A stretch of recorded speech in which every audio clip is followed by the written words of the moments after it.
Hello everyone and welcome to this video. Today we will be doing the second chapter, which is the growth of nationalism.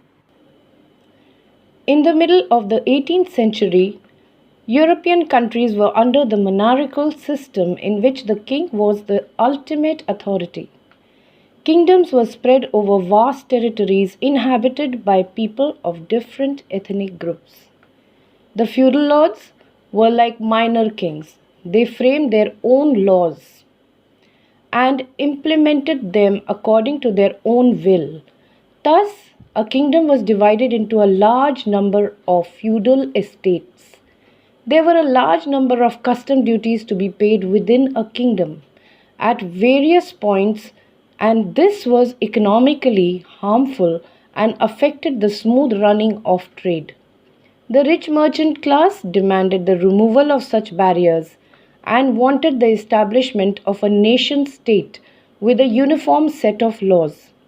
Nation states emerged when a population living in a common territory, having common aspirations, began to consider themselves as one people. This feeling of oneness was fired by a new spirit of patriotism. This new trend in political philosophy led to the growth of nationalism. Nationalism is a sense of oneness born out of sharing the same geographical territory, the same culture and history, and similar aspirations to be independent of foreign domination. In some countries of Europe, progressive kings encouraged the feeling of nationalism, and so they won the loyalty of the people. These kings learned to share power with the representatives of the people. Such governments were called constitutional monarchies. In the 18th century, philosophers like John Locke, Voltaire, Rousseau, Montesquieu, Thomas Jefferson, and Thomas Paine began to spread democratic ideas through their writings. American Revolution. The American Revolution of the War or the War of American Independence led to the birth of the United States of America, that is USA. American Revolution and its background. Large number of Europeans migrated to the New World, the Americas. By the 18th century, Britain had established 13 colonies along the eastern coast of North America. In respect of all local matters, the colonists or the settlers governed themselves. They were, however, denied any say in matters concerning their trade with other European countries, economic development, levying of extra taxes, and even westward expansion. All this Britain controlled very strictly. Increase in taxes in the colonies. In Europe, the 7-Year War, which was between 1756 to 63, in which Britain and France were on opposite sides, ended with the Treaty of Paris in 1763. In 1765, Britain passed the Stamp Act, which increased duties on all legal and commercial transactions. The colonists demanded representation in the British Parliament before any tax could be imposed on them. They coined the slogan "No taxation without representation." Now, violent uprisings by the colonists forced Britain to withdraw the Stamp Act. In 1767, Britain imposed new taxes. The colonists rose in rebellion, and once again all taxes were withdrawn except the one on tea. In 1773, the colonists refused to unload tea brought by British ships at Boston.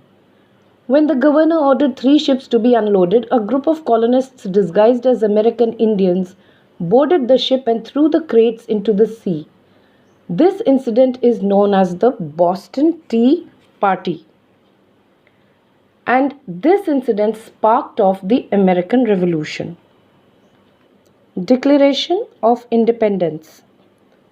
In 1774, the representatives of the colonists met and appealed to the King of England to redress their grievances. However, in 1775, fighting broke out between the British troops and the colonists. George Washington was appointed the commander of the American forces. This is George Washington. He was appointed the commander of the American forces. In August 1775, Britain declared a state of rebellion in America. On 4th July 1776, at a Congress meeting in Philadelphia, the settlers of the 13 colonies adopted the Declaration of Independence, written by Thomas Jefferson. The Declaration stated that all men are born equal and cannot be denied the right to life, liberty, and the pursuit of happiness. It also asserted people's right to form their own government. In 1778, France joined the colonists in their struggle against Britain, and later Spain and the Netherlands followed. Thus, the war became international. In 1781, the British surrendered. In 1783, Britain signed 3 separate treaties with the colonists, with France and with Spain.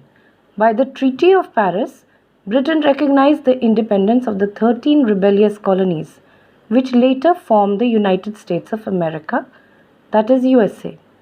In 1789, the national government of the USA adopted a republican constitution to which the Bill of Rights was added.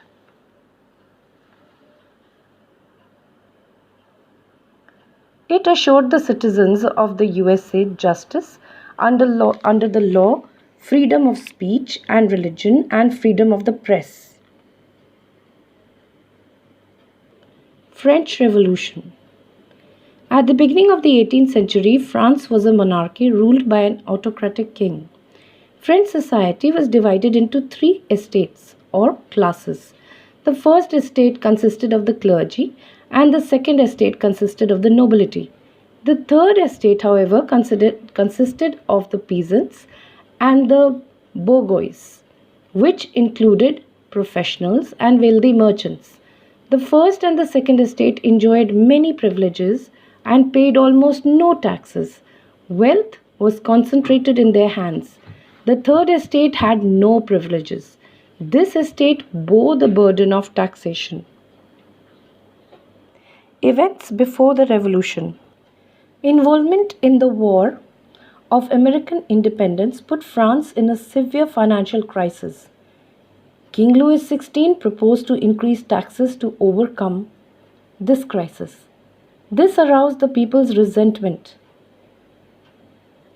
In 1789, the king wanted the 3 estates to meet separately so that each estate would exercise 1 vote. This would enable the first 2 estates to easily outvote the third estate.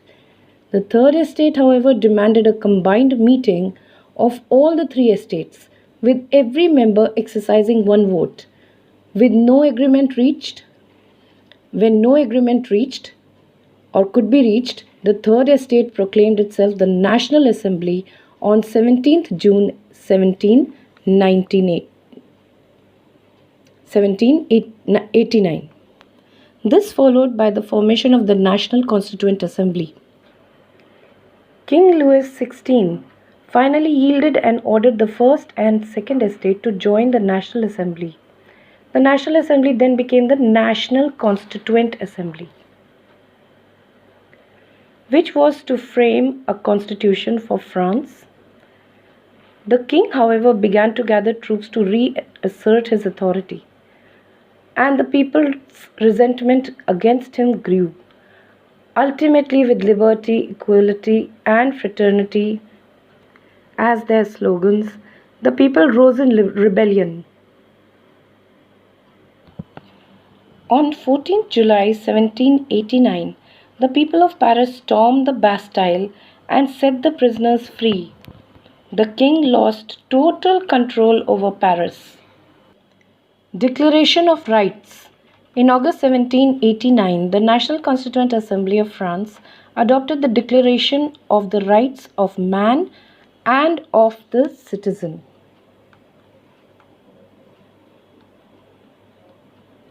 It stated that all men are born free or equal before the law and cannot be denied the rights to life, liberty, and property. It also guaranteed freedom of speech and expression and protection from arrest without reason.